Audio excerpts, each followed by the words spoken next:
before I got to success. Like if I had known these things before I got to success, I would have gotten to success much quicker. So let's get into it. The first thing that I wish I had known, and it says this is advice that I wish that I could have absorbed or that people would have told me and I could have taken advantage of, is that work on yourself. Like we hear people saying work on ourselves. We hear people saying love yourself and do the work. But when you're in your 20s and kind of in your 30s, you are busy just trying to live, just trying to survive, just trying to go to work, just trying to pay your bills. And I didn't understand then that if I had done the work on myself to love myself at a higher level, to do the things that I love to do, to take time with me, to make myself a priority, I would have gotten to this place a whole lot quicker. So work on improving yourself. Like those things that you know you do, like when you're playing small and when you're people pleasing and when you are, saying yes when you really mean no, when you are feeling guilt and shame because of something that you did from your past and you're allowing it to keep you in the same place. If I can tell you anything, it is to literally make this your me season. Like make this your true me season, the season where you love on you, you take care of you, you worry about you.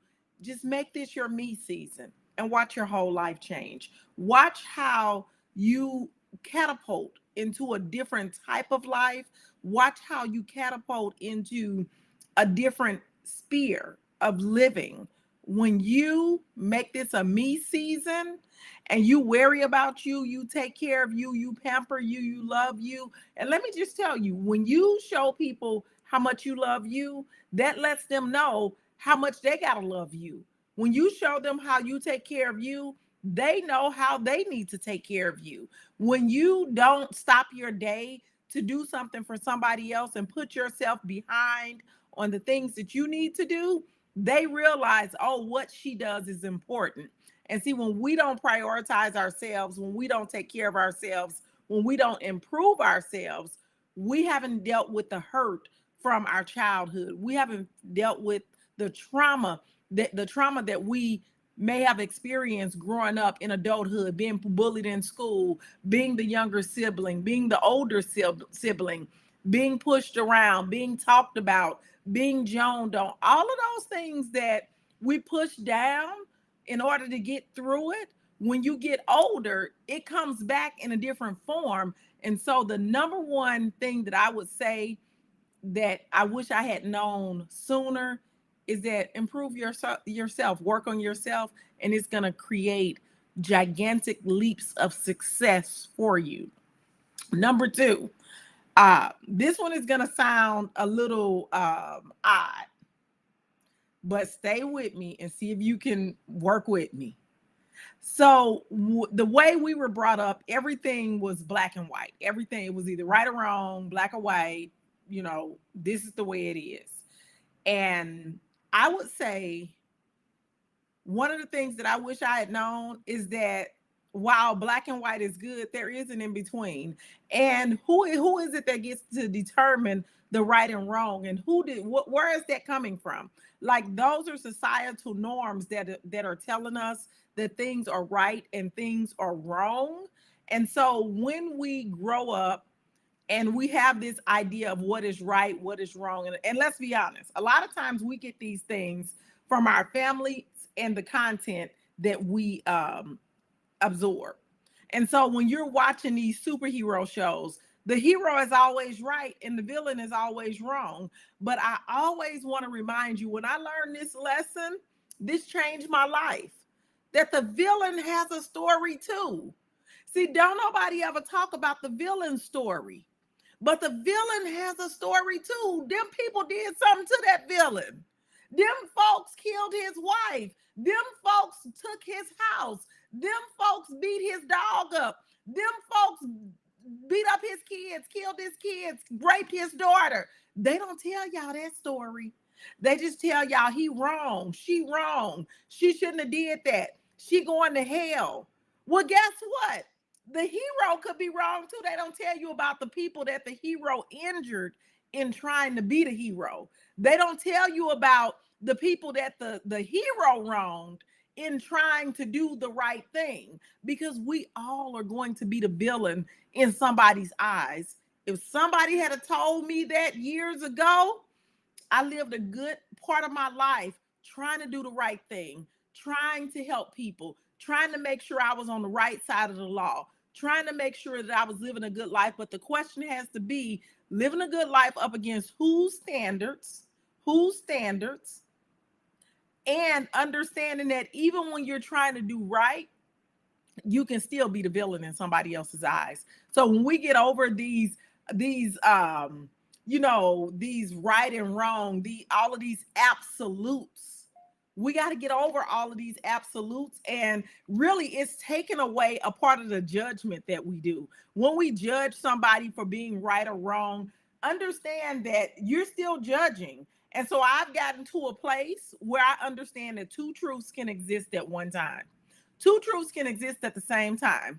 Superman can be Superman and trying to save the world. That is true.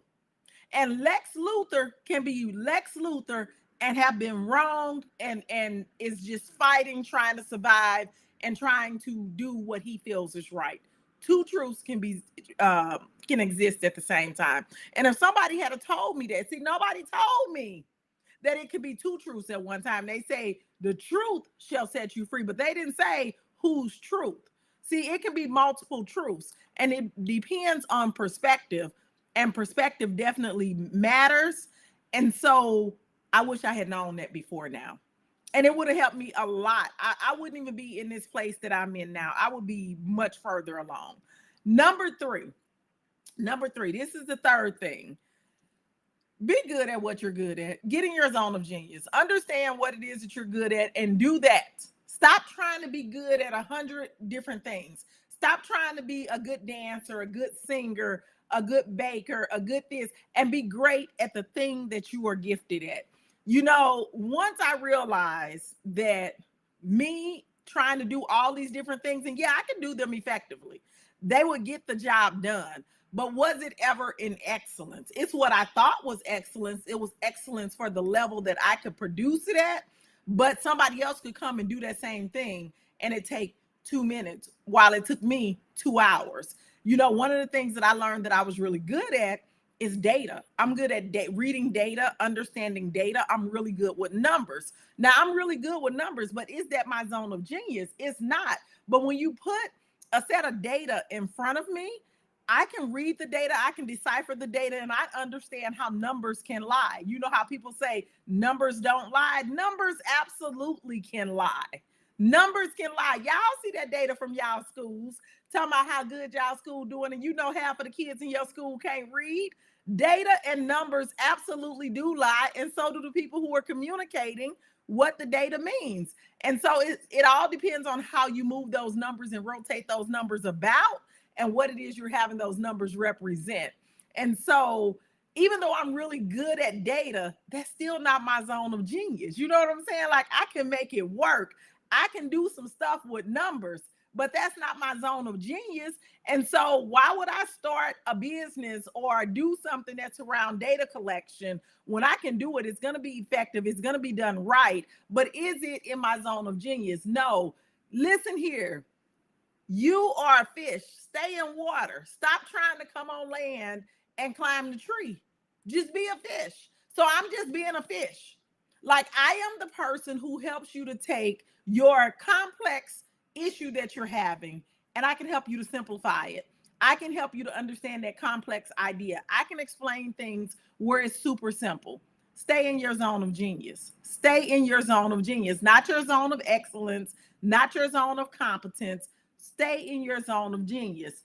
Hey, Ma'at, I see I got Ma'at on here. Good morning. Good morning.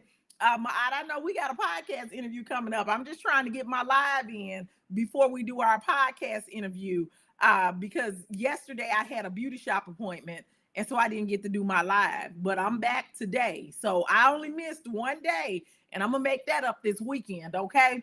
So, and then the next thing I want to say is, we like to give people what it is we want them to have. We like to give people what it is we want them to have. I would have gotten a whole lot further had I known that we need to meet our customer, our client, our person where they're at. Stop trying to give them what you want them to have. Give them what they ask for.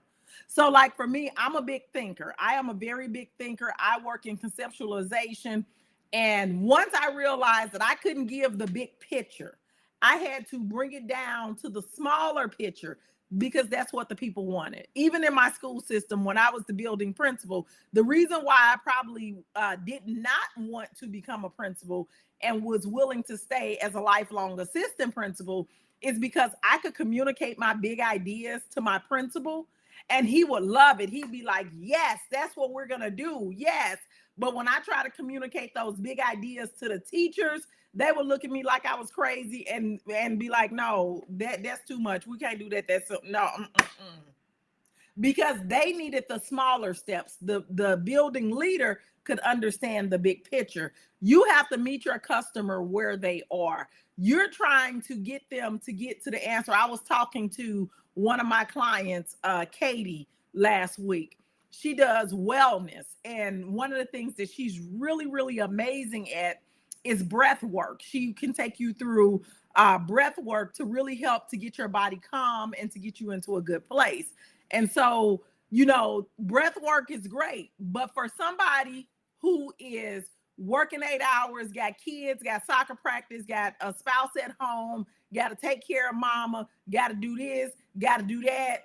They not trying to hear about no breathing. They trying to breathe to live. They not trying to take 15 minutes to do no breath work. They need something right now that's going to help them right now. So right now, we need to know 3 things we can do to relieve stress. So, you know, as we were having the conversation, we were like, just give them tips. Like maybe on Friday evening, instead of going straight home, take 20, go to your favorite restaurant, which for me, it was Chick-fil-A. Pull up to Chick-fil-A, order your food, and just sit in the parking lot for 20 minutes, turn your radio on, and just eat your meal and listen to the radio and don't do anything. Take a moment for yourself.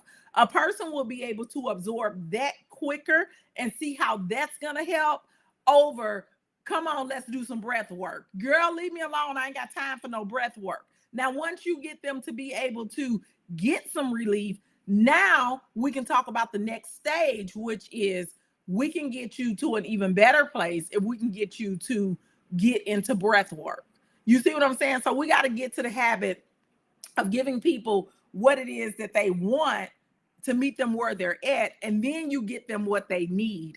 Another one of my clients, she does personal styling, and she wants to elevate your closet and do this closet cleanse and, you know, do all this stuff and take you shopping. These are moms. These people got a whole bunch of things to do, and these kids running around this house. Ain't nobody got time for that. No. How about you come do the closet cleanse? Because I ain't got time to do the closet cleanse. How about you just pick me out 5 or 6 or 7?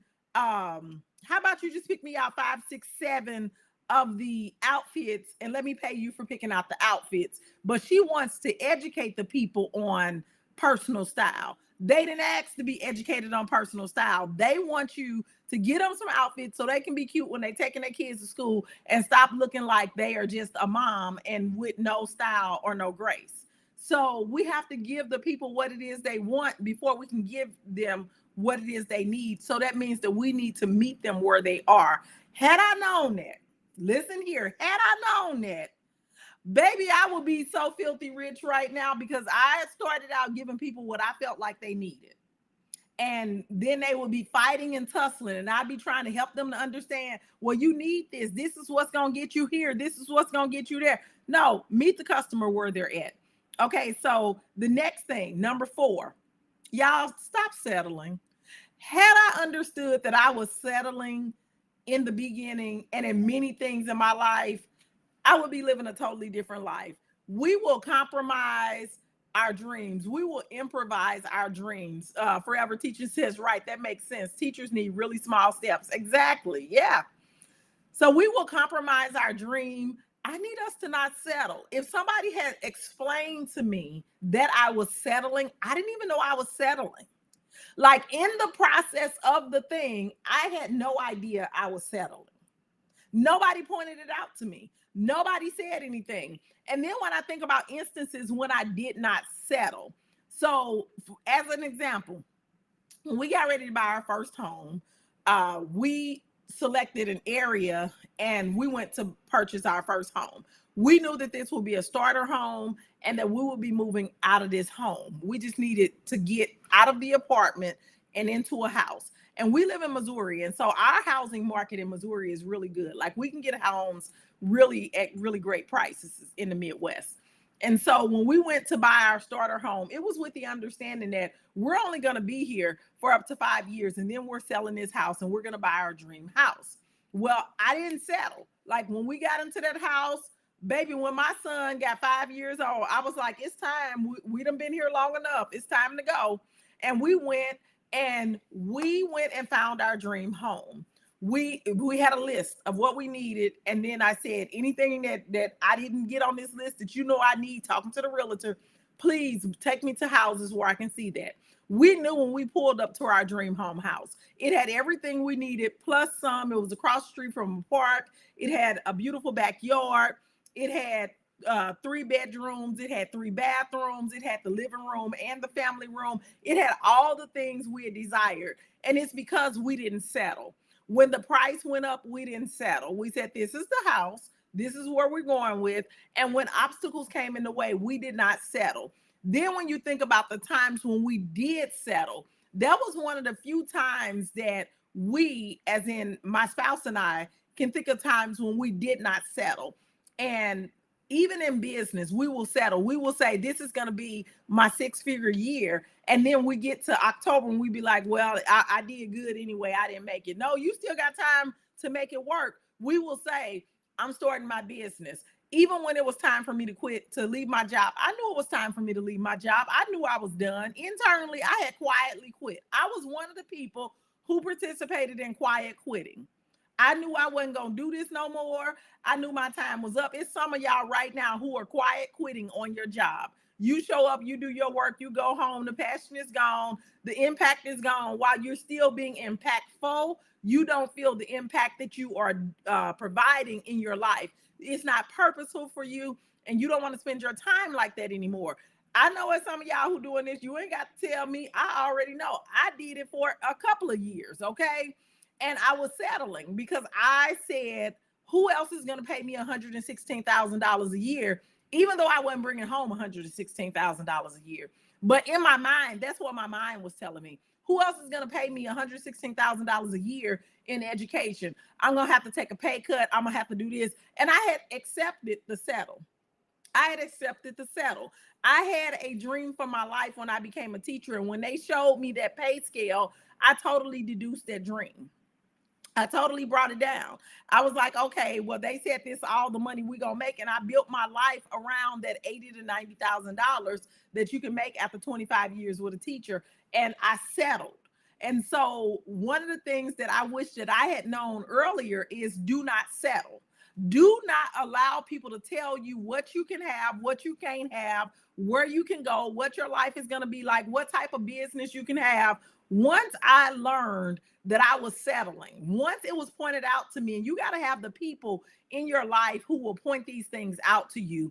Once it was pointed out to me that I was settling, once it was shown to me that you settle all the time, you compromise all the time, you give up on yourself all the time, then it became oh, wait a minute, that's not the person I want to be.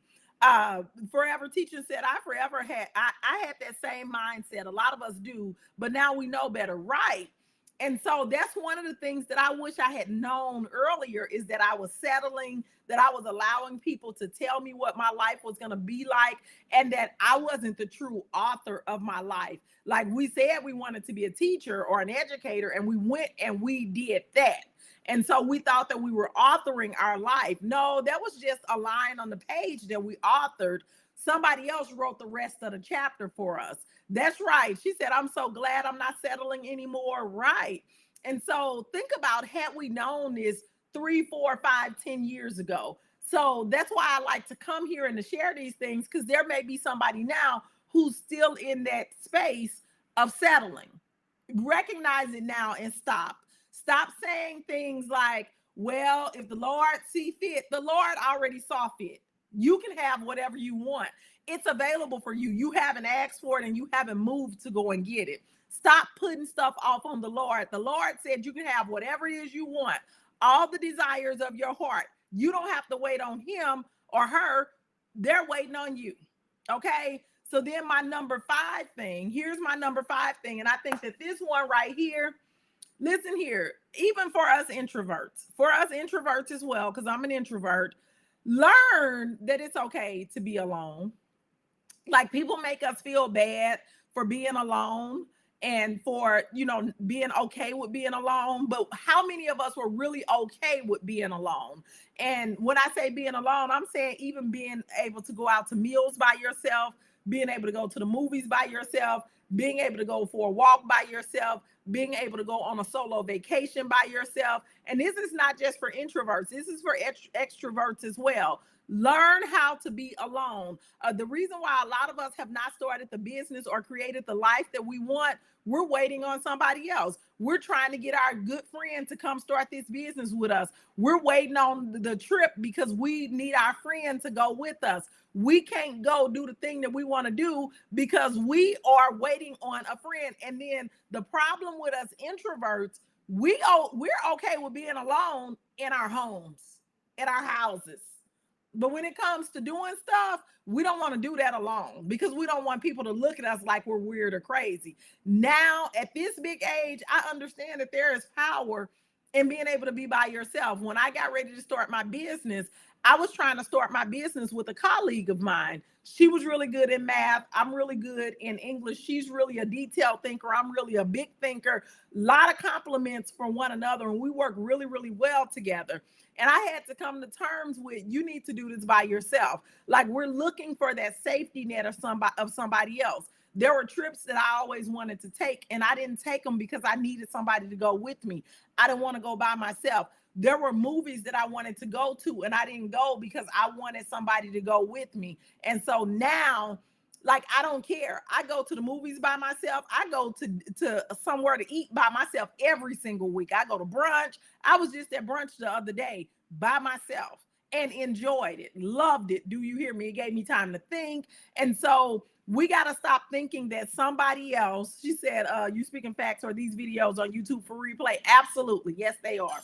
So we got to stop thinking that we need somebody else to help us and to be there with us to do things like starting our business or whatever it is that you are doing. You need to be okay with doing it alone. If you don't find that what you are doing or want to do, you don't have the people, let's do it by ourselves.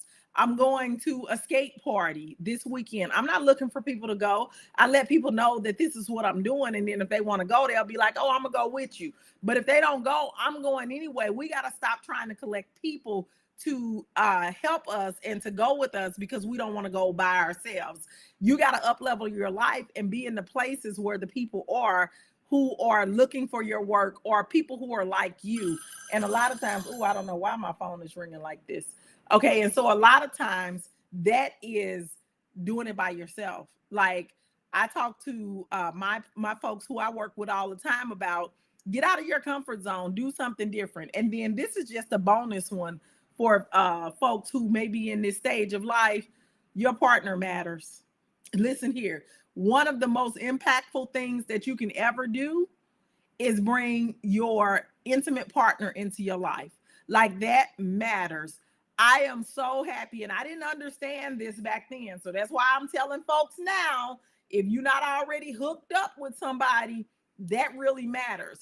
I am so thankful that I had a spouse who is entrepreneurial, who understands when you own your own business, who understands the amount of work that it takes and how it has highs and lows. He totally understands that. But I know several people who their spouse is part of their problem. They complain about them being up working. They complain about the trips they need to take. They complain about the differences in the money. They complain about everything. And then the person who's running the business, normally the woman, is trying to please them and is going to bed or stopping work at 5 o'clock, even though her creativity flow may be starting at nighttime. So one of the things about being in business for yourself, you have to figure out the schedule of when you're firing on all cylinders. Some nights I'm up until 2 o'clock in the morning, 3 o'clock in the morning, if I'm having a really creative spell. Like when I did the stuff for my live event that's coming up in July. If y'all don't have the tickets to the live event, y'all need to get them tickets over at the Ritz-Carlton in St. Louis, baby. That's gonna be an amazing event. But I was having a creative spell and I was like, oh, this is good. And I got up out my bed at 10 o'clock at night, came upstairs up here in this attic, and I started typing and putting everything together. And I was like, oh my goodness, this is so good. My husband did not one time say, where you at? Where you going? He came to check to make sure I was okay, but he understood she had a creative moment and she needed to go put all that down. So that also meant that the next day I wasn't finna get up at 7 o'clock in the morning. I got a son that had to be at school at 8 o'clock. My husband took my son to school. He did all the things. He let me sleep because he knew that I was up to 3 or 4 o'clock in the morning and she needed to go to sleep. But I'm telling you, if you want to upgrade your life, make sure that you are picking a partner who understands abundance. You know, these are conversations that need to be had in advance. You know whether or not somebody was brought up in lack, whether somebody is in a poor mindset. All they do is complain. All they do is talk about bills. They see everything from the negative perspective. Those things are not really going to change. Those are things that you need to have a conversation about now. Abundance. We got to get to talking about abundance with our partners. That's not a one-person thing because that energy transfers over to you. If every time you get out the car, they got to lock the doors because somebody going to steal the car. How about we lock the doors just because it's safe? We're not worried about them stealing the car. It's just a safe thing to do. How about we go and we're not going to miss stuff because we're scared that the bill's not going to be paid, because we know that we live in a world of abundance and it's all going to work out for us. I'm not talking about being financially responsible.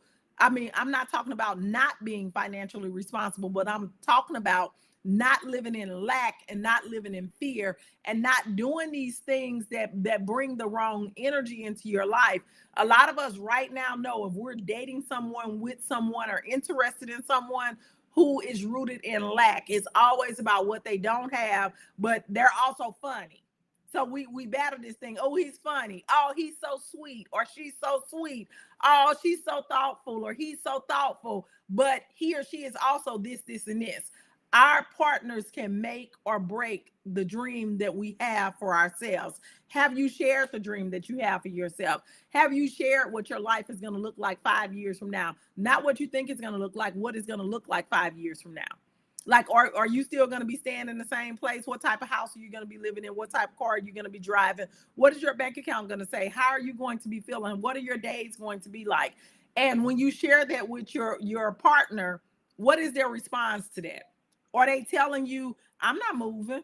Oh, well, I don't know how you going to do that because I ain't doing that. Girl, where you getting that type of money from? Or can they dream with you? Can they build with you? And so these are things that we really have to think about, because these are things that we need to know in advance that nobody wants to talk about. And I just wish that people would talk about this more so that we can get to where we need to get to and make the decisions that we need to make in order to live the life that we want to live. So I hope this has been helpful. Leave a comment, say hey, say what's going on, say hi. Join me on my YouTube channel. The replay is definitely on my YouTube channel. We're also live right now on the YouTube channel.